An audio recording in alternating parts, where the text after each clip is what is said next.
आज के मेहमान। अथ स्वागतम् शुभ स्वागतम् अथ स्वागतम् शुभ स्वागतम् आनन्दमङ्गलमङ्गलम् आनन्दमङ्गलमङ्गलम् हितप्रियं भारत भारतम् हितप्रियं भारत भारतम् स्वागतम् शुभ स्वागतम् अथ स्वागतम् शुभ स्वागतम्।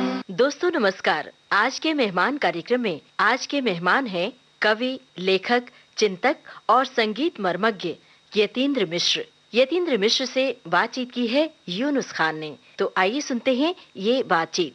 दोस्तों नमस्कार। आज के मेहमान कार्यक्रम में आज हमारे साथ हैं एक कवि, एक लेखक, चिंतक, संगीत मर्मज्ञ और एक बेहतरीन इंसान यतीन्द्र मिश्र। यतीन्द्र जी, बहुत स्वागत है आपका विविध भारती में। बहुत बहुत धन्यवाद यूनुस भाई। यतीन्द्र जी, बहुत सारी बातें आपसे करनी हैं, आपके रचना कर्म के बारे में, आपकी किताबों के बारे में, लेकिन सबसे पहले तो ये कि विविध भारती आपके लिए क्या मायने रखता रहा है और इसके स्टूडियो में होने का आपके लिए क्या मतलब है? मैं बता नहीं सकता हूँ कि मैं कितना खुश हूँ। बचपन से जिस विविध भारती को सुनता आया और इसके गानों से जैसा प्रेम बढ़ता गया और कहीं कहीं अपनी जिंदगी का एक हिस्सा बनता गया, आज मुझे खुद बहुत सुखद लग रहा है कि मैं उसके स्टूडियो में हूँ और अपनी बात शेयर कर रहा हूँ। अच्छा, ये बताइए कि रेडियो की किस तरह की स्मृतियां रही हैं आपके जीवन की और रेडियो ने किस तरह का दखल आपके जीवन में दिया है? मुझे याद पड़ता है कि मेरे ग्रैंडफादर थे डॉक्टर रमेंद्र मोहन मिश्रा जी। मैं बहुत छोटा होता था, मेरी उम्र तकरीबन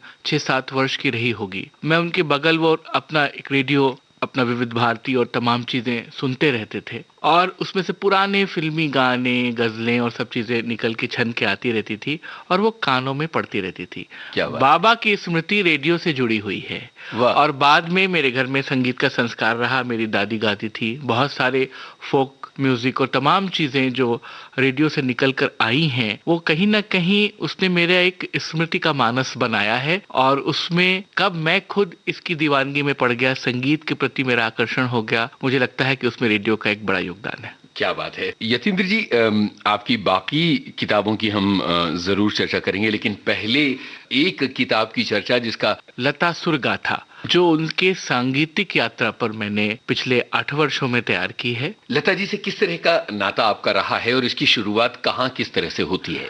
लता जी से एक पारिवारिक नाता रहा और मैं अपने को सौभाग्यशाली पाता हूँ कि वो मुझे जानती हैं, क्योंकि मैं लता जी से हमेशा ये कहता हूँ कि दीदी, पूरा हिंदुस्तान आपको जानता है और आपको सुनता रहता है और आपका दीवाना है, लेकिन अगर आप मुझे मेरे नाम से जानती हैं और मुझसे बात कर लेती हैं या आपकी आवाज सुन पाता हूँ, तो ये इसको मैं अपनी बहुत बड़ी पूंजी के रूप में देखता हूँ। उनसे एक पारिवारिक रिश्ता रहा, उनका आशीष मेरे पूरे परिवार को मिलता रहा, मेरे पिताजी श्री बिमलेंद्र मोहन प्रताप मिश्र जी को मिलता रहा और ये रिश्ता कई वर्षों से और समृद्धि हुआ है। मुझे लगता है कि ये रिश्ता हमारा 1 दशक पुराना है। क्या बात है।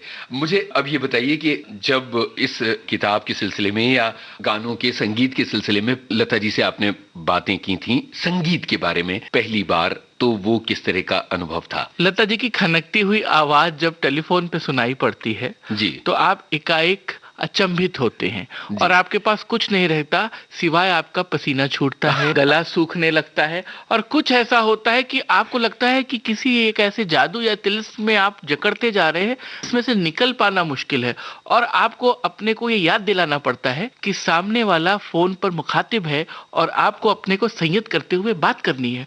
और वो भी हमारे समय की एक महान पार्श्व गायिका से जो सुर साम्राज्ञी है। और मेरा जब उनसे इंटरेक्शन हुआ, जब मेरी बात शुरू हुई खास करके उनकी संगीत यात्रा पर, तो मैं जितना भी वो बोलती जाती थी मैं विस्मय के भाव से सुनता था, क्योंकि ये समझ पाना कि जिन गीतों में आपने अपना बचपन गुजारा या जो आपके पिता और माताओं के बचपनों के संगीत हैं, उस दौर में जो संगीत आपने कभी बैजू बावरा और शबाब और आन और सरस्वती चंद्र तमाम फिल्मों के नाम लिए जा सकते हैं, जब आप सुनते हैं उन गीतों के बारे में, उन गीतकारों के बारे में, संगीतकारों के बारे में, उनके बनने की प्रक्रिया के बारे में दीदी आपको कुछ बता रही होती हैं और बड़े इत्मीनान भाव से बता रही होती हैं, तो लगता है कि चलो इस दुनिया में आना कुछ सार्थक हुआ। क्या बात है, क्या बात। तो आइए लता जी की आवाज के तिलिस्म की तरफ चलते हैं और इस कार्यक्रम का आपका पसंदीदा पहला लता गीत सुनते हैं। जी बिल्कुल। तो बताइए कौन सा गाना होना चाहिए? मेरे लिए पहला गीत चुनना बिल्कुल वैसे ही है जैसे लता जी का कोई अंतिम गीत सुनना। दीदी के लिए अगर मैं कोई गुस्ताखी नहीं कर रहा तो ये कहना चाहूंगा कि मेरे लिए उनका पूरा सांगीतिक बाना जो है वो हैरी पॉटर की तरह है क्या कि बात है? मैं हर वर्ष उन पे 1000 पेज की किताब लिख सकता हूँ और उसके बाद मुझे लगेगा कि मैं अभी भी कुछ छूट गया है, क्या मेरे बात? दामन से छूट गया है, ऐसा वाह, कुछ वाह, है। वाह। मुझे लगता है कि सलील चौधरी का परख का ये गाना सुनना चाहिए, मिला है किसी का झुमका। क्या बात है, क्या बात है, बहुत ही सुंदर गाना, सुनते हैं। मिला है किसी का झुमका, ठंडे ठंडे हरे हरे नीम तले, ओ सच्चे मोती वाला झुमका, ठंडे ठंडे हरे हरे नीम तले, सुनो क्या कहता है झुमका, ठंडे ठंडे हरे हरे नीम तले, मिला है किसी का झुमका।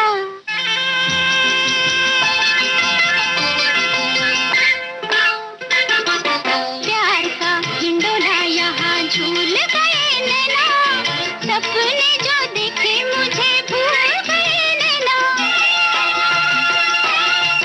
प्यार का हिंडोला यहाँ झूल गए नैना, सपने जो देखे मुझे भूल गए नैना, हाय रे बेचारा झुमका,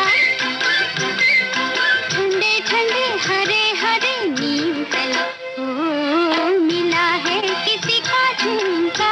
आपने कहा कि लता जी पर लिखना हैरी पॉटर की तरह है और हर साल 1000 पन्नों की किताब लिखी जा सकती है। मुझे कुछ अनूठी बातें बताइए जो इन इंटरव्यूज के दौरान आपको लता जी से बातचीत करते हुए पता चली हैं। एक महान पार्श्व गायिका के रूप में उनकी स्थिति असंदिग्ध है। पूरी दुनिया ने उनको खैर मकदम किया है। उनके लिए यहूदी मेनुहिन ने कहा है कि काश मेरी वायलिन आपकी गायकी की तरह बज सकती। क्या बात है? या बड़े गुलाम अली खां की वो मशहूर उक्ति कि कम वक्त कभी बेसुरी नहीं होती। तो लता जी के लिए तो कुछ कहना, मेरे लिए मैं कोई ऐसा व्यक्ति नहीं हूं कि मैं कोई सर्टिफिकेट दे सकूं या जारी कर सकूं। एक प्रशंसक के नाते मैंने जो पूरी बात की है वो उसमें मैंने ये भाव रखा कि वो प्रश्न सिर्फ यतीन्द्र मिश्र के प्रश्न ना हो, बल्कि वो हजारों लाखों भारतीयों के प्रश्न हो जो अपनी ओर से लता जी से कुछ पूछना चाहते हैं। और कई दफा जब मैंने उनसे इस संदर्भ में बात की तो उन्होंने बड़े हंसते खिलखिलाते, बड़े प्यार भरे और बड़े अपनत्व भरे वातावरण में उनके जवाब दिए। बल्कि ये उन्होंने अक्सर प्रतिप्रश्न में पूछा, इसका जवाब देना क्यों जरूरी है? तो मैंने कहा, दीदी इसका जवाब देना इसलिए जरूरी है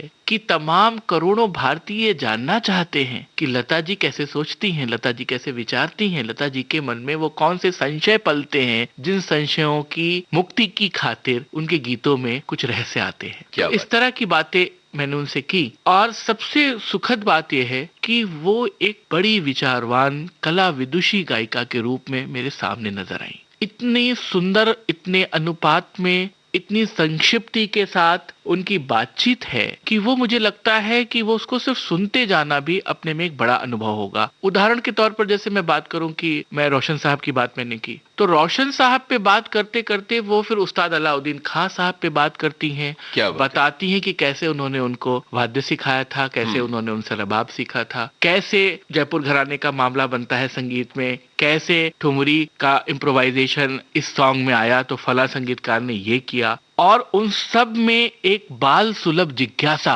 जो खुद उस महान पार्श्व गायिका के मन में चल रही है।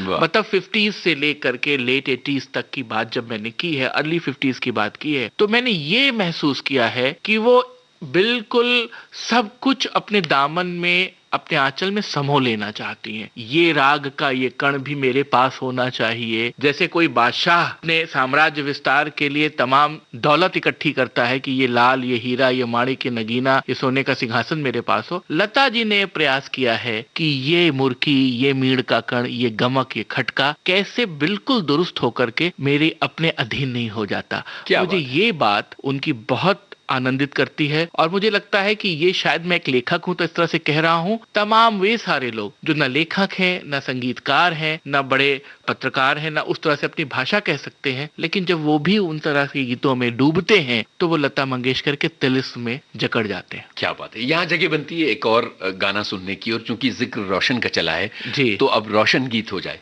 रोशन साहब के गीत के लिए तो तमाम सारे ऐसे गीत हैं जिनमें डूबना, उतरना, मतलब बहुत ही महान बात होगी। उनकी शुरुआत की एक फिल्म है मल्हार, उसका जो टाइटल सॉन्ग है जो गौड़ मल्हार में है, वो मेरे दिल के बेहद करीब है। क्या बात है, सुनते हैं ये गाना। जी।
यतीन्द्र जी, लता जी की किताब के बारे में हमने बातें की, कुछ और बातें करेंगे इस किताब के बारे में, लेकिन गुलजार साहब से ताल्लुक रहा है और 2 किताबें आपने संपादित की हैं, इसके बारे में बताइए। गुलजार साहब से मेरी मुलाकात सबसे पहले आज से करीब 16-17 वर्ष पूर्व न्यूयॉर्क में हुई थी। हम लोग साहित्य अकादमी के एक डेलीगेशन में गए थे और मैं उस समय सबसे युवतम कवि के रूप में वहां गया था और गुलजार साहब वहां सदारत कर रहे थे। हम लोगों का कमरा होटल में अगल बगल ही था। एक दिन गुलजार साहब ने मेरे कमरे में नॉक किया और बोला, बरखुरदार चलिए हम लोग वॉक करके आते हैं। और फिर उन्होंने इस तरह से अपना प्यार मेरे ऊपर उड़ेला और एक बिल्कुल नवयुवक कवि को जिस तरह से उन्होंने स्वागत किया, तो वो मेरे लिए एक बड़े आश्चर्य की बात थी। एक रिश्ता बना, वो एक सिलसिला चलता रहा और मैं उनके नजदीक आया। फिर मैंने ही उनसे पेशकश की कि आपकी जो कविताएं हैं और जो नॉन फिल्मी कविताएं हैं जो आप अक्सर अपनी उसमें नज़मों को इकट्ठा करते रहे हैं, वो उसके सारे मजमूए तैयार हैं, सब प्रकाशित हैं, उनमें से एक सिलेक्शन बनाना चाहता हूँ। तो उन्होंने कहा बिल्कुल बनाओ और मुझसे जो मदद हो सके कर ले लो। इस तरह से मेरी किताब यार जुलाहे प्रकाश में आई और आप विश्वास करें कि वो किताब बनने की प्रक्रिया में गुलजार साहब ने कोई टीका टिप्पणी नहीं की, कुछ भी नहीं पूछा। कई बार मैं उनको बताता था कि ये कविता मैंने चुनी है और ये हटाई है। उन्होंने कहा ये तुम्हारा काम है, ये तुम्हारे पर्सपेक्टिव से मुझे देखने का एक ढंग है। तो मैं खुद इस बात में इंटरेस्टेड हूँ कि मैं ये जानूं कि यतीन्द्र मिश्र या आज की पीढ़ी का एक युवा कवि एक सीनियर पोएट पे कैसे देखता है। क्या बात है। तो वो किताब उनके आशीर्वाद का और उस विश्वास का सुफल है जो बहुत ही मशहूर हुई। बाद में फिर गुलजार साहब ने ही कहा मुझसे कि फिल्म गीतों का भी एक चयन तुम बनाओ, और फिर मीलों से दिन किताब आई जी। उसे बेस्ट पब्लिकेशन का अवार्ड भी मिला। हमारे पब्लिशर को 100 गीत चुनने थे। वहां फिर वही बात आई कि गुलजार साहब नए गीतकार के रूप में अपने को देख रहे थे कि ये क्या चुन रहा है और क्या खारिज कर रहा है। उन्होंने कहा कि जो तुम्हारा चुनाव है उस पे मेरा इंटरेस्ट है, जो खारिज किया है उस पे मेरा इंटरेस्ट नहीं है, चुनने का आधार क्या है। तो फिर मैंने उसमें एक लंबा चौड़ा एक बात लिखी और मैंने ये महसूस किया कि बड़प्पन कहाँ कहाँ से आता है। एक कवि, एक गीतकार, एक फिल्म निर्देशक, एक बेहतरीन शिल्पकार अपने को कैसे गढ़ता है। देखिए, 2 अलग अलग बातें सामने आई। एक तो ये कि आपने उनकी नज़मों को संकलित किया और यार जुलाहे बनाया, और यार जुलाहे क्या नज़्म है जिसको अलग अलग लोगों ने अलग अलग रूप में गाया है। सुरेश वाडकर ने अपने अलग अंदाज में गाया, भूपी जी ने अपने अलग अंदाज में गाया। बिल्कुल ठीक हो सकता है और संस्करण भी हो जो मेरी जानकारी में ना हो। तो क्यों ना ये रचना पहले सुन ली जाए। बिल्कुल, मुझे लगता है यहाँ भूपी जी की आवाज में सुनते हैं बिल्कुल, यार जुलाहे। बहुत सुंदर। मुझको भी हाँ, मुझको भी हाँ, मुझको भी तरकीब सिखा दे यार, मेरे यार जुलाहे मुझको भी।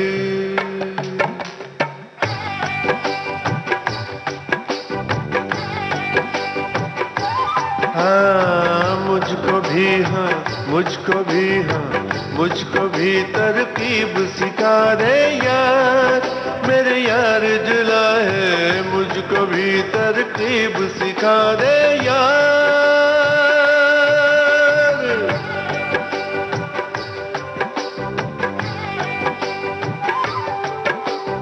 अक्सर तुझको देखा है,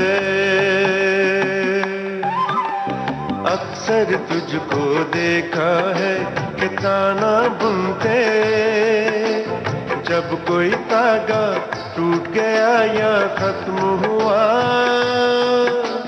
फिर से बांध के और सिरा कोई जोड़ के उसमें आगे बुनने लगते हो, आगे बुनने लगते हो, मुझको भी तरकीब सिखा दे यार। बाद में जब एक किताब आई और बहुत मकबूल हुई तो गुलजार साहब ने कुछ वर्षों बाद मुझसे कहा कि इसको तभी एक सार्थकता और पूर्णता मिलेगी जब दूसरा इसके फिल्म गीतों वाला भी तुम ही बनाओ। इस तरह से मैं भी किसी को दोनों तुम्हारे कंपाइल किए हुए गिफ्ट कर सकता हूँ। ये मेरे लिए बहुत आशीर्वाद की तरह था मामला, और मीलों से दिन तैयार हुई। मैंने फिल्म गीत रखे, लेकिन गुलजार साहब ने उसमें भी कुछ टोका नहीं। ये सबसे बड़ी बात है कि वो इतने सीनियर, इतने पहुंचे हुए शायर हैं, और आज भी उन्होंने युवा नब्ज को बहुत बहुत दृढ़ता के साथ पकड़ रखा है। ये बड़ी बात है। मुझे ये दिलचस्प लग रहा है कि आपने गुलजार की गैर फिल्मी नज्मों को जमा किया और यार जुलाहे में दूसरी तरफ कुछ फिल्मी गीत लिए और उन्हें भी आपने जमा कर लिया। एक सहज जिज्ञासा ये है कि कौन सी मशहूर नज़में शामिल हुई हैं और कौन से ऐसे गीत शामिल आपने किए हैं जो थोड़ा हमको हैरत में डालते हैं? मैंने सिर्फ एक लेखक के तौर पर और एक संगीत जिज्ञासु के रूप में ये कोशिश की है इस बात को कुरेदने की कि जब गुलजार साहब के गीतों में तमाम सारे बिंब रंगों के आते हैं, बहुत सारे चंपई धूप के साए और आ धूप मलूं तेरे हाथों में, और तमाम वो पहला गीत ही मोरा गोरांग ले ले मोहे शाम रंग दे दे, वो निकल कर आता है। किस तरह से उनकी पूर्व स्मृति से जुड़ा हुआ है जब वो मोटर गैराज में कलर मैचिंग का काम करते थे और किस तरह से पेंटिंग को अपना एक शक्ल देते थे और अपनी आजीविका चलाते थे। एक शायर के बनने में एक जीवन को किस तरह से उदारता से लिया जाता है और अपने जीवन के तमाम उन संदर्भों को समोकर एक नई दिशा दी जाती है, ये उनके गीतों में बहुत महत्वपूर्ण है। एक खास गीत का जिक्र करूंगा, ये साए हैं, ये दुनिया है, परछाइयों, सितारा फिल्म का गाना और फिल्म इंडस्ट्री पर ये गाना है। अब आप ये देखिए कि यहाँ सारे रिश्ते हैं मांगे हुए से, क्या बात है? और आंखों में आंसू भी टांगे हुए से, तो वो जो बात है वो पूरी तरह से जुड़ती है और उस पूरी किरदार में, उस पूरी कैफियत में गुलजार साहब उतरते हैं। या अगर हम खुशबू के गीत में जाएं, दो नैनों में आंसू भरे हैं निंदिया कैसे समाए। क्या बात अब है? दो नैनों में आंसू भरे हैं, निंदिया नहीं आ सकती। अब नींद आनी है तो फिर आंसू को तो स्थगित होना पड़ेगा। क्या बात है? ये बात जो है ये बहुत महत्वपूर्ण है गुलजार साहब की। क्या बात है? ये साए हैं, ये दुनिया है, परछाइयों की ये साए हैं, ये दुनिया है, भरी भीड़ में खाली, भरी भीड़ में खाली, तन्हाइयों की ये साए हैं।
नज़्मों की कुछ बात कीजिए जो आपको याद आ रही हो इस वक्त। मुझे लगता है कि गुलजार साहब के अंदर एक सूफीपन जो है और एक वो जो दरवेशों का दिल है, कि जो सूफियों की टोलियों में चलने वाले लोग जैसे दरवेश लोग अपना बंजारों की तरह जीते थे, खाना बनाते थे और रात में धुनी लगाकर इकतारा बजा करके कुछ गाते थे, वो साउंड मुझे उनकी कविताओं में मिलती है। बिल्कुल।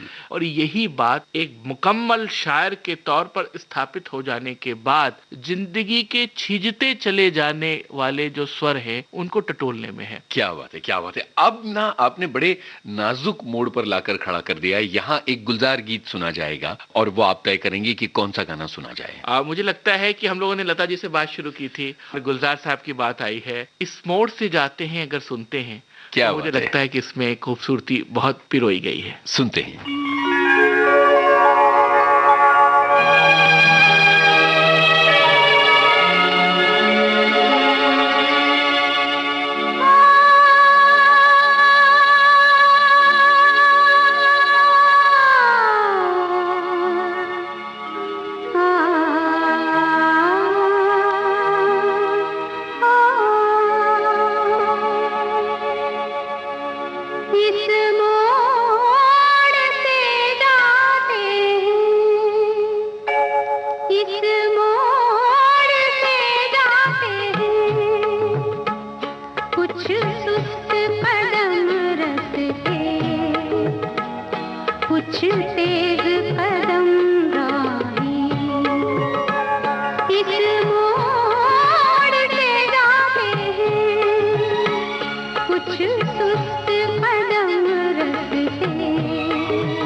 पत्थर की हवेली को शीशे के घरों में तिनकों के नशे मन तक इस मोड़ से जाते हैं।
अब आपके जो रचना कर्म में एक महत्वपूर्ण पुस्तक आती है उसकी बात करते हैं।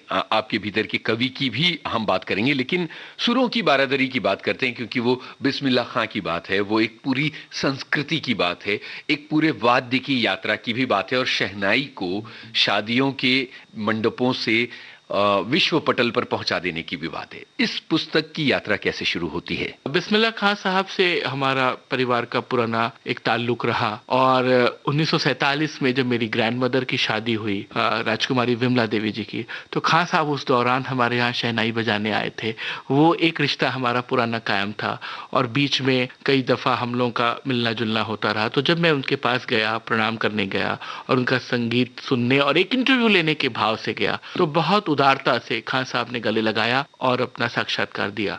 मुझे हमेशा से ये लगता था कि बिस्मिल्लाह खां में जो एक गंगा जमुनी तहजीब का मामला है कि एक खां साहब हैं और शहनाई बजा रहे हैं, और शहनाई का प्याला उस तरफ है जिस तरफ विश्वनाथ मंदिर है या बालाजी का घाट है, गंगा जी हैं, गंगा दुआरे बधैया बाजे जैसी धुन वो गंगा धुन बजाते हैं या कजरी बजाते हैं। वो शिव का सेहरा बजाते हैं बनारस में जब शिवरात्रि होती है, और जब मुहर्रम आता है तो फातिमान तक जाते हैं और नौहा बजाते हुए जाते हैं और मेहंदी के जुलूस में आगे रहते हैं। तो ये जो एक बिल्कुल कंट्रास्ट वीव्ड है उनके बीच में कि कहाँ मुहर्रम का नौहा और कहाँ शिव बारात का सेहरा, और दोनों ही उतना ही डूब कर जैसे कहीं अपने खुदा से इबादत की एक लड़ी लगी हो। ये बात मुझे इतनी पसंद आती थी। और बनारस का अपना एक खास रंग जो बनारसी होने के कारण बूंद बूंद टपका हुआ है उनके एक फक्कड़पन, एक मस्ती। लता जी की बात हम लोग कर रहे थे, लता जी से बहुत सारी चर्चा खान साहब के संदर्भ में हुई, तो उन्होंने बताया कि कैसे दिल का खिलौना हाय टूट गया की धुन को उन्होंने बजाकर वसंत देसाई को बताया था, और फिर वसंत देसाई ने कैसे गुंज उठी शहनाई में उसको क्राफ्ट किया और लता जी ने गाया। तो ये बात जो खान साहब के अंदर है कि बनारस में कितना बनारस मौजूद है, इसके लिए बिस्मिल्लाह खां की शहनाई सुननी चाहिए। बिल्कुल। जैसे आप रसूलन बाई की ठुमरी सुनते हैं, गिरजा देवी की कजरी सुनते हैं, कंठे महाराज का कुछ उनके प्रदर्शन को देखते हैं, बड़े रामदास जी का गायन देखते हैं, तो उस पूरी परंपरा में जब शहनाई आती है और वो एक मंगल का साज जो है, वो जो एक प्रभाती का साज है, मंदिरों में सुबह अपने ठाकुर को जगाने का साज है, उससे बदल कर कैसे उसमें भीम पलासी, बिहाग और कोमल ऋषभ आसावरी निकलने लगती है, ये बिस्मिल्लाह खां है। और इसके लिए मुझे उनके पास जाना भाया। सुर की बारादरी भी एक सायास रखा गया टाइटल था कि मंदिरों की बारादरियां हैं जहां बैठ के वो बजाते रहे, तो वहां से सुर तिरोहित होता हुआ देवता तक टकराता है और लौट के गंगा में तिरोहित होता है। क्या बात तो है? ये जो एक स्वर लहरी का आवागमन है, ये मुझे बनारस को एक खास ढंग से देखने की एक दृष्टि देता था, जिसके तहत मैंने एक छोटी सी ही किताब सुर की बहादुरी लिखी। बिस्मिल्लाह खां साहब, उस्ताद साहब से मुलाकातों के दौरान कोई बहुत दिलचस्प वाकया हुआ हो जो आप हमारे साथ शेयर करना चाहें?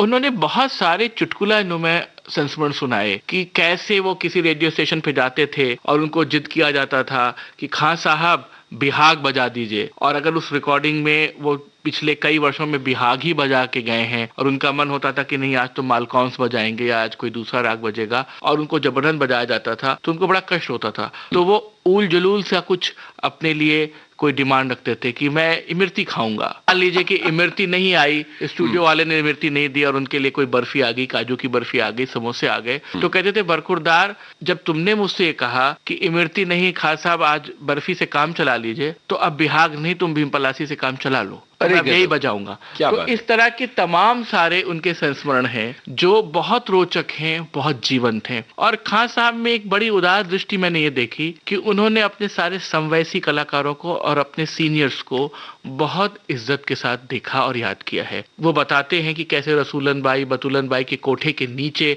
वो खड़ज भरना सीख रहे थे और कैसे खरज उसमें पैदा हो रही थी, कैसे उन्होंने विद्याधरी को राजा चेत सिंह के यहाँ और दरबार में और कैसे ठुमरी गाते हुए सुना, किस तरह से रसूलन और किस तरह से सिद्धेश्वरी देवी का काम था, और उन सब में वो भी कहीं शामिल थे। वो शामिल थे इसलिए पूरी परिक्रमा थी ऐसा नहीं है। बनारस की अपनी एक संगीत की थाती और एक धरती थी जिसमें कहीं बिस्मिल्लाह खां भी शामिल था।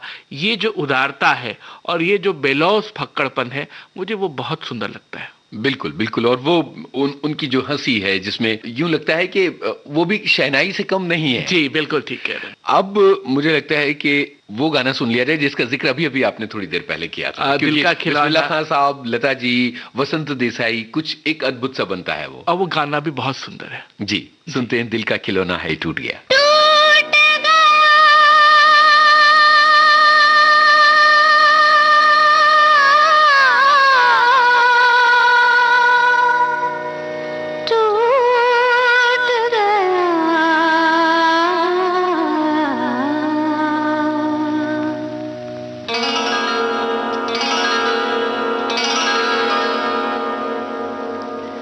दिल का खिलौना हाय टूट गया, दिल का खिलौना हाय टूट गया, कोई लुटेरा के लूट गया है, कोई लुटेरा के लूट गया है, दिल का खिलौना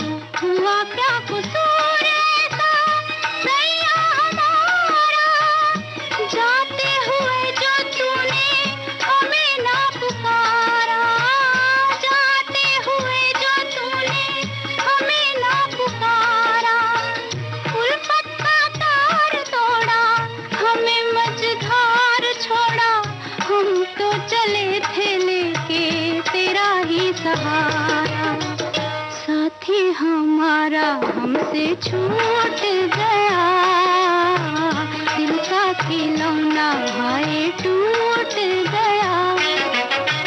कोई लुटेरा के लूट गया हाय, कोई लुटेरा के लूट गया हाय, दिल का खिलौना हाय टूट गया, दिल का खिलौना हाय टूट गया। दोस्तों, अपने रेडियो सेट पर आपने ट्यून किया है विविध भारती चैनल और इस वक्त आप सुन रहे हैं कार्यक्रम आज के मेहमान। आज के मेहमान हैं कवि, लेखक, चिंतक और संगीत मर्मज्ञ यतीन्द्र मिश्र। आपसे बातचीत की है यूनुस खान ने। ये बातचीत अभी जारी है। अब उस पुस्तक की तरफ जाएं जो नृत्य पर केंद्रित थी। सोनल मानसिंह पर जो आपकी पुस्तक है उसके बारे में बताइए। सोनल जी पर एक किताब मैंने देवप्रिया लिखी, और देवप्रिया में एक बहुत लंबी चौड़ी बात है भरतनाट्यम के पूरे परिष्कार की, कि कैसे भरतनाट्यम आया, कैसे देवदासियों का नृत्य समाप्त हुआ और कैसे एक नया आर्ट फॉर्म डेवलप हुआ और ओडिसी की पूरी विधा डेवलप हुई। और कैसे इस पुस्तक की यात्रा शुरू होती है। मैं थोड़ा सा सिरफिरा टाइप का लेखक हूँ। मुझे लगता है कि मैं संगीत प्रेमी हूँ, और मैं ये मेरे साथ एक बड़ी कैसी घटना घटी कि मैं एक बार लंदन में था और वहां पर वाटर स्टोन्स नाम के एक बुक शॉप में गया, बड़ा मशहूर बुक शॉप है। वहां तमाम सारे युवा लोग किताबें खरीद रहे थे और अपने समय अपने लोगों की किताबें, अपने कलाकारों की किताबें, ब्रिटिश तमाम चीजें वहां बिक रही थी। मैं गया, मैं इंडिया सेक्शन देख रहा था। मैंने कहा यहाँ भारतीय कलाकारों पर कुछ है। तो एक बड़े ही गलत अंदाज में वहां के दुकानदार ने मुझसे कहा कि भारतीय लोग अपने मूर्धन्यों पर भरोसा नहीं करते, वो लिखते नहीं हैं किताबें। मेरी उम्र कम थी उस समय, मैं 20-21 वर्ष का रहा होऊंगा, और मुझे उस बात ने कई चिताया कि ये तो बड़ी अजीब सी घटना है। जिसके बाद लौट कर मैंने पहला काम गिरजा देवी जी पर लिखने का किया। मैं ये नहीं जानता, और मैं ये कहना ये हिमाकत होगी कि मैं इसमें कोई हस्तक्षेप कर पाया हूँ, लेकिन मैंने एक जिद ठानी कि जो अपने समय के बड़े लोग हैं, जिनके रहने से कला जगत में परिष्कार आया है, जिनके रहने से हमारी संस्कृति को कुछ नए आयाम और अर्थ मिले हैं, उनसे बात की जाए और उस बात को नई पीढ़ी के आगे लाया जाए। सौभाग्य से इन सारे मूर्धन्यों से मैं जुड़ा हुआ था, पारिवारिक स्तर पर, कुछ कला और रचनात्मकता के स्तर पर, और मैं इस मामले में अपने को बहुत सौभाग्यशाली मानता हूँ कि इन सब ने मुझे समय दिए, क्योंकि ये जरूरी है। आपके अंदर बहुत मन है कुछ करने का, लेकिन आगे जो मूर्त बैठी है, जो एक बड़ा इंसान बैठा है, उसके मन में भी ये चाह जागनी चाहिए कि अगर ये पूछ रहा है और ये ईमानदार है तो हमें इसकी मदद करनी है। तो इस अर्थ में मुझे सोनल जी ने बहुत आशीर्वाद दिया, और लगभग 2 वर्ष हमने संवाद किया, और लगातार उनके डांस टूर लगे रहते थे। उनको फेस्टिवल्स में जाना होता था, लेकिन जब वो बुलाती थी दिल्ली तो पूरा समय देती थी। कभी हम बागों में बैठ के बात कर रहे हैं, कभी हम ड्राइंग रूम में बात कर रहे हैं, कभी हम थिएटर में जाके बात कर रहे हैं, कभी वो अयोध्या पधारी और सरयू नदी के किनारे बैठ के बात कर रहे हैं। और वो सारा कंपाइलेशन फिर मैंने नरेट किया, फिर उन्होंने बैठ के सुना, और जो बिटवीन द लाइंस मुझे समझ में आया, एक नर्तकी और एक नृत्य के बीच का जो अवकाश है, जो पूरी तरह से जो न समभंग में आता है, न त्रिभंग में आता है, न अतिभंग में आता है, वो जो मनुष्य होने का अवकाश है, उसको कहीं खींचने का मैंने प्रयास किया, और मुझे प्रसन्नता है कि वो पुस्तक संगीत प्रेमियों को अच्छी लगी। बिल्कुल। ये जो किताबें जिनके बारे में बातें हुई, या जिन किताबों के बारे में आगे हम बात करेंगे, ये काफी लंबी लंबी मेहनत से जुड़ी हुई किताबें हैं। इनमें कई कई बरस खपाए गए हैं, लगाए गए हैं। ये जो बातचीत आप करते हैं, इस बातचीत को रिकॉर्ड करते हैं या किस तरह से आप उसको संग्रहित करते हैं? मैंने सारी बातचीत को रिकॉर्ड किया है। सोनल जी के साथ जो मैंने बात की, बिस्मिल्लाह खान साहब के साथ जो बात की, गिरजा देवी जी के साथ जो बात की, इवन गुलजार साहब के साथ जो बात की, जो अभी मेरी पुस्तक आई नहीं और जिनसे मैंने बहुत वर्षों तक लंबा डायलॉग किया, वो सब रिकॉर्ड है और कैसेट्स पर है, सीडीज पर है, और उनके वे फॉर्मेट्स जैसे आजकल बनते हैं और आप उनको एक वो करके रखते हैं अपने पास। लता जी से भी इसी तरह से बात हुई। जो कुछ भी बात है वो सब मेरे पास रिकॉर्डेड है और सुरक्षित है, क्योंकि फिर आप भूल जाते हैं कि आपने 6 महीने पहले अगर आपने सोनल जी से पूछा है कि आपने इस पूरे संरचना में ये जो पूरा आपने पदम दिखाया है, ये अगर मुत्तुस्वामी दीक्षितर का कंपोज है, तो इसमें वो इनोवेशन कहाँ से आया, या इसमें जो राग और ताल निर्धारण है वो कैसे हुआ, तो वो भूला हुआ है, क्योंकि वो सवाल मैंने 6 महीने पूर्व पूछा था। किताब में आज लिखने बैठा हूँ। यही बात बिस्मिल्लाह खान साहब के संदर्भ में है कि जब मैंने उनसे बेगम अख्तर के बारे में पूछा था और उसके बाद कुछ पूछा था, फिर तीसरा कुछ पूछा था, तो वो सब आपस में गड्ढमड्ढ ना हो जाए, और अपनी स्मृति के लिए भी और उनकी उपस्थिति के लिए भी। और मैं एक बात का बहुत ध्यान रखता हूँ, जो साक्षात्कार है वो आपने भी कुछ पढ़े हैं, कि जब आप वो पुस्तक पढ़ रहे हो तो आपको ये महसूस हो कि ये सोनल जी बोल रही हैं, ये खां साहब बोल रहे हैं, ये लता जी बोल रही हैं। लता जी के अंदर जो एक मराठी आस्वाद है, जो उनका एक टोन और डिक्शन है, जैसा उन्होंने बोला है, मैंने हिंदी में वैसे ही नरेट करने का प्रयास किया है कि जिससे लगे कि हाँ ये दीदी बोल रही हैं, मतलब या ये खां साहब बोल रहे हैं। साक्षात्कार करने वाले का हस्तक्षेप कम होता है, ये होना ही नहीं चाहिए। और मुझे लगता है कि उसमें खुद का स्वत्व विसर्जित करना पड़ता है, उसमें कहीं यतीन्द्र मिश्र नहीं है। मेरे प्रश्न हैं, लेकिन वो प्रश्नों के साथ जब उत्तर आते हैं तो आपको लगता है कि लता दीदी उभर आई हैं और यतीन्द्र कहीं तिरोहित हो गए हैं। क्योंकि अगर मैं तिरोहित नहीं हूं और मैं उपस्थित हूं तो मेरी प्रेजेंस का कोई अर्थ नहीं बनता है, क्योंकि वहां बात गंगा जमुना की हो रही है, वहां बात एस.डी. बर्मन की हो रही है, वहां बात यूसुफ भाई की हो रही है, वहां बात नौशाद साहब की हो रही है। तो वो जो पाठक है उसको आप कनेक्ट करके और पीछे हट जाइए, अपना आप उसमें चले जाइए बैकड्रॉप में। अगर बैकड्रॉप में जाने का जोखिम लेखक नहीं ले सकता तो कहीं ना कहीं से वो कमतर लेखन कर रहा होगा, ऐसा मैं सोचता हूँ। क्या बात है। चूंकि बात नृत्य पर आधारित किताब की थी तो मुझे लगता है कि यहाँ एक गाना ऐसा आए जो नृत्य गीत हो। मैं अपनी किताब से ही खुलासा करूंगा। दीदी ने जो अपने सर्वप्रिय नृत्य गीतों में से चुना है, उसमें से एक गीत खास करके जिसकी किताब में बड़ी लंबी चर्चा हुई है, वो हम सुनाते हैं अपने सारे श्रोताओं को। गाइड फिल्म से एस.डी. बर्मन साहब का म्यूजिक, पिया तो से नैना लागे रे। क्या बात है, क्या बात है, अद्भुत गीत है। पिया तो से नैना लागे रे, नैना लागे रे, जाने क्या हो अब आगे रे।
यतीन्द्र जी, विदुषी गिरिजा देवी की बातें हुई, उन पर जो आपने लिखा उसके बारे में बताइए और उनसे हुई मुलाकातों के बारे में बताइए। गिरिजा देवी को मैं अगर एक पंक्ति में समझाना चाहूं तो जो बनारस की पूरब अंग की गायकी है, उसका जो शुद्ध निरूपण हो सकता है वो गिरिजा देवी है। मतलब चौमुखी गायन जो है, ध्रुपद, धमार, टप ख्याल, ख्याल, तराना, टप्पा, ठुमरी, बारामासा, चैती, कजरी, होरी, सादरा, दादरा, ये सब कुछ अगर टेक्स्ट बुक की तरह बांचना है, जैसे बच्चों को पढ़ाना है कि भाई अब ये दादरा सुनो, कजरी सुनो, अब ये बारामासा सुनो, तो आज के समय में सबसे ज्यादा प्रामाणिक आवाज और तैयारी के साथ आपको गिरिजा देवी मिलेंगी। और उसी तैयारी के साथ वो उस गायन पर बात भी करेंगी और उनसे बातचीत बिल्कुल अपने घर में मौजूद दादी और नानी से बात का मामला है। क्या बात कि वो है? बतियाते बतियाते पान भी लगाने लगेंगी, फिर वो अमिताभ बच्चन जी के प्रति अपनी दीवानगी बताने लगेंगी, कैसे उनको डॉन और मुकद्दर का सिकंदर पसंद है।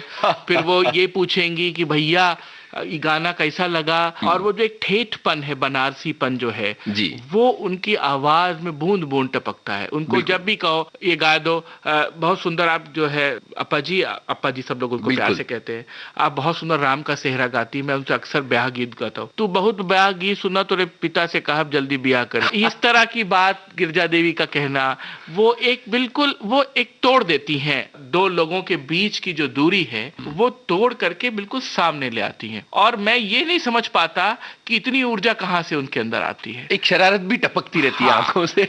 वो और उनके अंदर वो एक गरिमा भी है। उन्होंने कुछ गीतों को बहुत गरिमा के साथ बरजा है, जैसे भारतेंदु हरिश्चंद्र की एक कजरी है, कहनवा मानो ओ दिल जानी।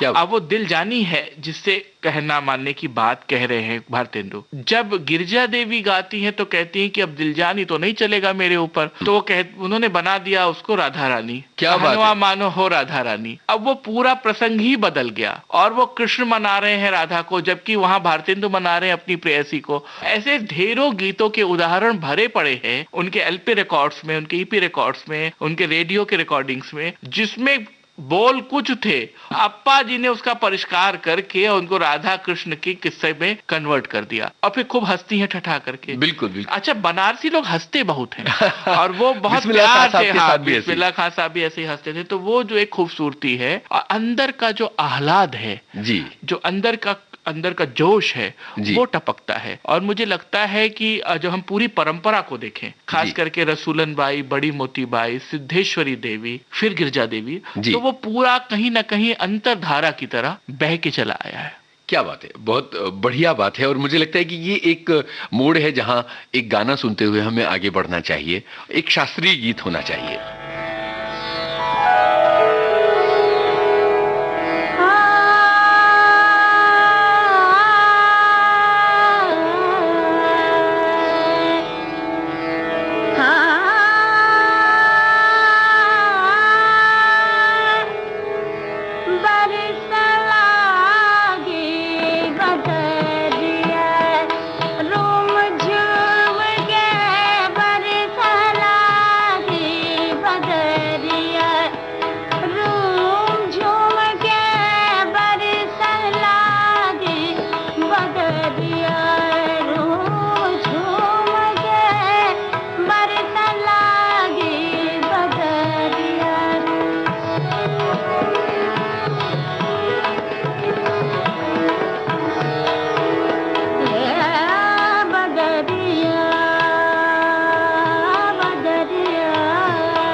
यतीन्द्र जी, ये बात हमने की और ये जो बात है ये गिरजा देवी की या बिस्मिल्लाह खान साहब की, इसमें एक बनारसी रंग है जिसमें पकड़पन है, जिसमें दर्शन है, जिसमें आध्यात्मिकता है, मस्ती है। और ये सब हमारे फिल्म संगीत में भी उभर कर आया है। बनारस के कलाकारों का बहुत बड़ा योगदान रहा है। मुझे बताइए कि चूंकि बात लता जी के संदर्भ में और उस पुस्तक के संदर्भ में हो रही है, तो कितना बनारसी रंग इसमें घुला हुआ है?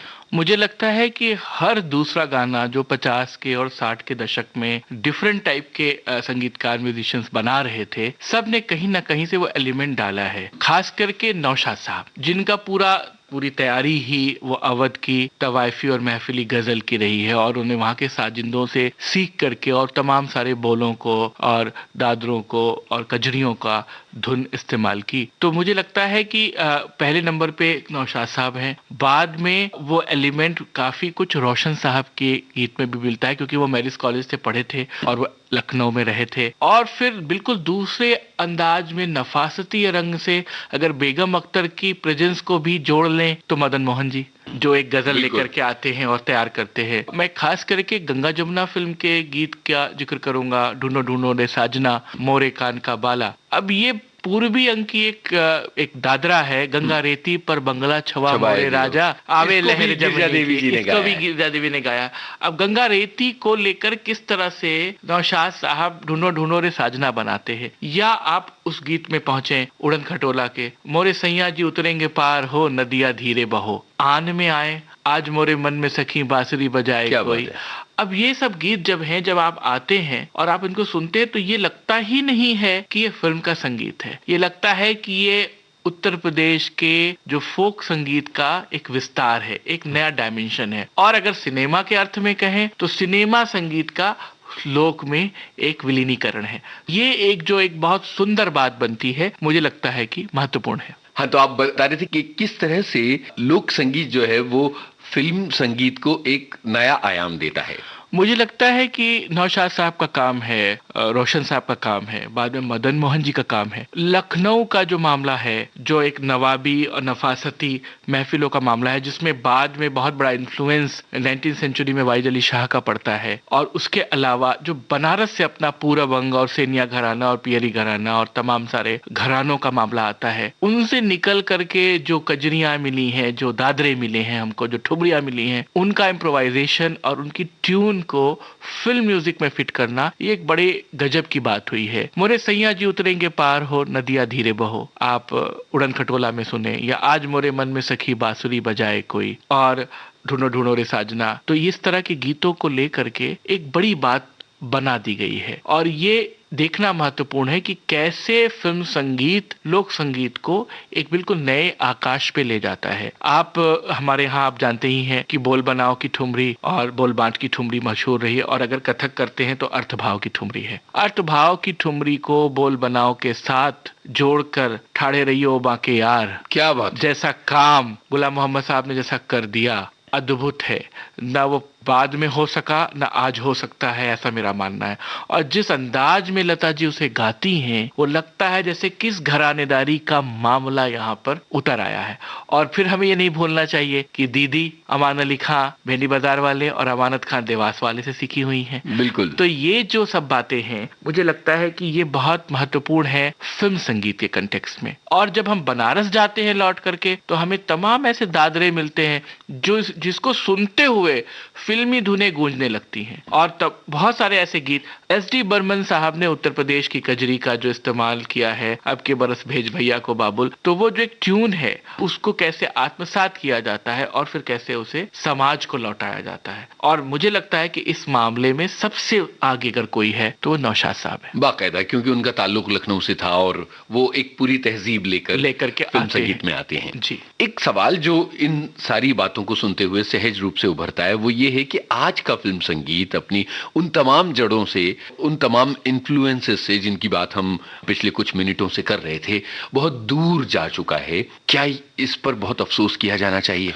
मुझे लगता है कि अफसोस करने से ज्यादा इस बात की तह में जाना चाहिए कि ऐसा हुआ क्यों। क्योंकि कई बार क्या होता है कि ये बात हमेशा कही जाती है, खासकर कलाओं की दुनिया में, और चूंकि मैं खुद एक कवि लेखक हूँ तो हम लोग को भी कही जाती है कि साहब अब ये फैशन नहीं रहा, अब ये चलन नहीं रहा, अब आप तुक वाली कविता लिख कर क्यों लाए हैं, या अब आप ब्लैंक वर्स की कविता लिख रहे हैं जो हमारे समझ में नहीं आ रही लेकिन फैशन में है तो लिख रहे हैं। क्या होता है, समाज किस तरह से गीतों को बरतता है, समाज किस तरह से सिनेमा को लेता है, समाज किस तरह से साहित्य को लेता है, ये बहुत इंपॉर्टेंट है इसको देखकर समझ पाना। जिस दौर में गीत बदल रहे हैं, जिस दौर में मैं आपसे पूरी तरह सहमत हूँ कि अब वो बात नहीं रही कि आज हम मुगले आजम या उड़न खटोला या मधुमती जैसी फिल्म का संगीत फिर से पैदा कर सकें या उस तरह के ऑडियंस क्रिएट कर सकें, लेकिन आप इसके बाद भी देखें कि बहुत सारे सुमधुर पार्श्व गायक गायिकाएं हैं जो किसी किसी गीत में अद्भुत रंग बिखेर देते हैं। अभी हाल के कुछ वर्षों पूर्व संजय लीला भंसाली की फिल्म देवदास में जो बिरजू महाराज ने ठुमरी कंपोज कराई, बिंदा शाम मानत नहीं काहे छेड़ छेड़ मोहे, तो ये जो एक गीत आया ये पूरे देश ने सुना या इसको बहुत ही इसका स्वागत हुआ। एक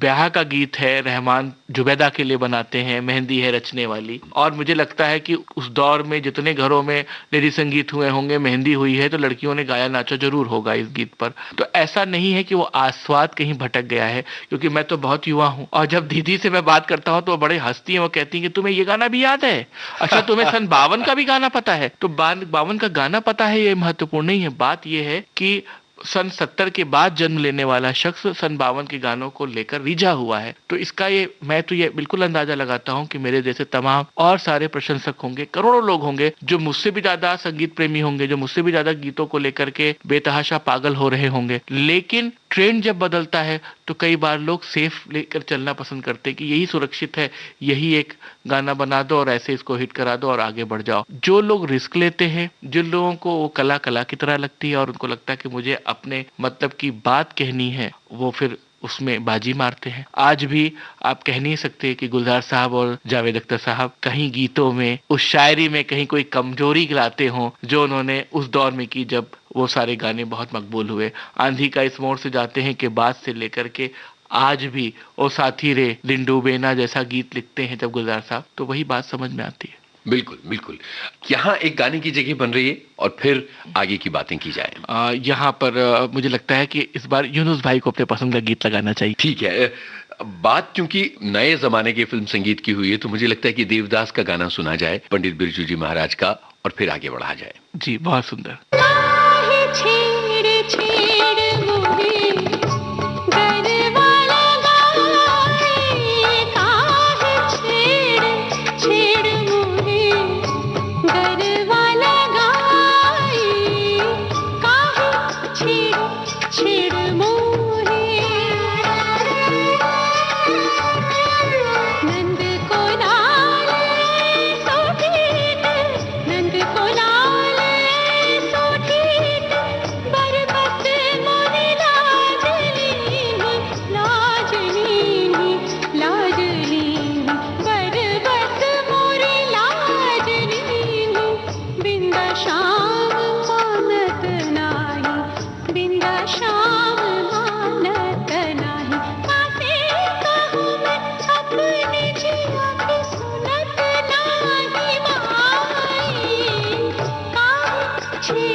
दधकी भरी मटकी, दधकी भरी मटकी लई जात रही डगर बीच। आहट सुन, आहट सुन, आहट सुन, जियरा गयो धड़क धड़क धड़क, धड़क धड़क धड़क, धड़क धड़क धड़क।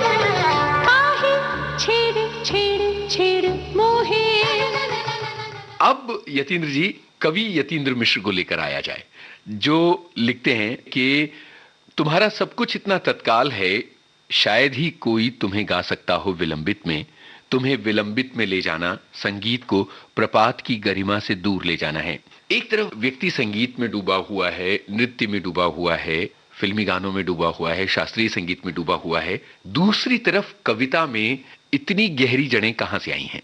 मुझे लगता है कि सब कुछ आपस में समाहित है। पूरी तरह से एक कवि हूँ क्योंकि मैं हर चीज को कविता की निगाह से देखता हूँ। क्या बात। कोई भी काम करता हूँ, चाहे वो मेरी संगीत से संबंधित किताबें हों, चाहे वो मैं कोई किसी तरह के सामयिक प्रश्नों पर कुछ लिख रहा हूँ, एक कवि की निगाह सक्रिय रहती है और कवि होना मेरे लिए बहुत बड़ी बात है। एक अच्छी कविता लिख देना और एक बड़ा पुराना सा जो आपके मोबाइल पर बजता है, आंखों में समा जाओ, इस दिल में रहा करना जैसा गाना सुन लेना, इन दोनों की जो आनंद है उसको आप किस तरह विभाजित करोगे? मुझे लगता है कि जब भी मुझे कविता दुखी करती है या परेशान करती है या उसका अंत नहीं मिलता या उन प्रश्नों का जवाब नहीं मिलता जिन प्रश्नों को उतारने के लिए मैं उन कविता में आया हूँ, तो मेरे लिए दीदी के गाने या मेरे लिए बड़े गुलाम अली खान साहब के बंदिशें या मेरे लिए पंडित जसराज का गायन और मालिनी राजूरकर का गायन काम करता है। और जिस समय मैं बहुत सुंदर संगीत सुन रहा होता हूँ, खास करके मैं एक खास गीत का जिक्र करूंगा, एस.डी. बर्मन का कंपोज मेघा छाया आधी रात बैरन बन गई शर्मिली नीरज जी। तो उसमें जो है सबके आंगन जिया जले मोरे आंगन जिया, हवा लागे शूल जैसी ताना मारे चुनरिया। तो मुझे लगता है कि ऐसा हम क्यों नहीं लिख पाते हैं, मुझे क्यों नहीं सूझा। तो ये चीज जब मुझे बहुत हॉन्ट करती है तो फिर मैं कविता लिखने के लिए चला जाता हूँ। अच्छा यतीन्द्र जी, इतने सारे काम के बीच में आप दूरदर्शन पर भी सक्रिय रहे हैं और आपने उसके लिए कुछ कार्यक्रम बनाए हैं, उनके बारे में बताइए। जब मुझे दूरदर्शन ने डीडी भारती चैनल के सलाहकार के रूप में बुलाया और 2 वर्षों तक मुझसे सेवाएं ली, तो मुझसे कुछ संगीत के कार्यक्रम बनवाए, कुछ इंटरव्यूज करवाए। तो उसमें मुझे ये मौका मिला कि मैं पंडित हरिप्रसाद चौरसिया का और गीता चंद्रन जी का और सरोजा वैद्यनाथन का, इनका सबका इंटरव्यू कर पाया, शुभा मुद्गल का इंटरव्यू कर पाया। गुनी जन श्रृंखला के नाम से मैंने काम किया और बाद में मैंने नए लोगों पर काम किया, आओ एक ख्वाब बुने, जिसमें नए कलाकारों ने अपनी बातें कही। उसमें मालिनी अवस्थी जी से बात हुई, उसमें रमा वैद्यनाथन से बात हुई, बहाउद्दीन डागर से, उदय भवालकर से। तो ये मैंने महसूस किया, वही मेरी तैयारी काम आई, जो एक साहित्यकार होते हुए, कलाओं के बीच रमते हुए। साहित्य और संगीत मेरे लिए 2 विभाजक स्थितियां नहीं है, मेरे लिए एक ही स्थिति है। मेरे लिए एक कविता पढ़ना और उसके आस्वाद में डूबना उतना ही रोमांचक है जितना किसी संगीतकार से बात करना। यतीन्द्र जी, बहुत अच्छा लगा तमाम विषयों पर आपसे बात करते हुए और आपकी किताबों के बारे में, आपके रचना कर्म के बारे में जानते हुए। बहुत बहुत शुक्रिया, आपने विविध भारती को समय दिया। बहुत बहुत धन्यवाद यूनुस भाई कि मुझे आपने इस लायक समझा और विविध भारती में अपनी बात कहने के लिए आमंत्रित किया। धन्यवाद। दोस्तों, आज के मेहमान थे कवि, लेखक, चिंतक और संगीत मर्मज्ञ यतीन्द्र मिश्र। आपसे बातचीत की यूनुस खान ने। इस कार्यक्रम में तकनीकी सहयोग वंदना ठाकुर का था। इसे आपकी सेवा में विविध भारती की ओर से प्रस्तुत किया विजय दीपक छिब्बर ने। आज के मेहमान।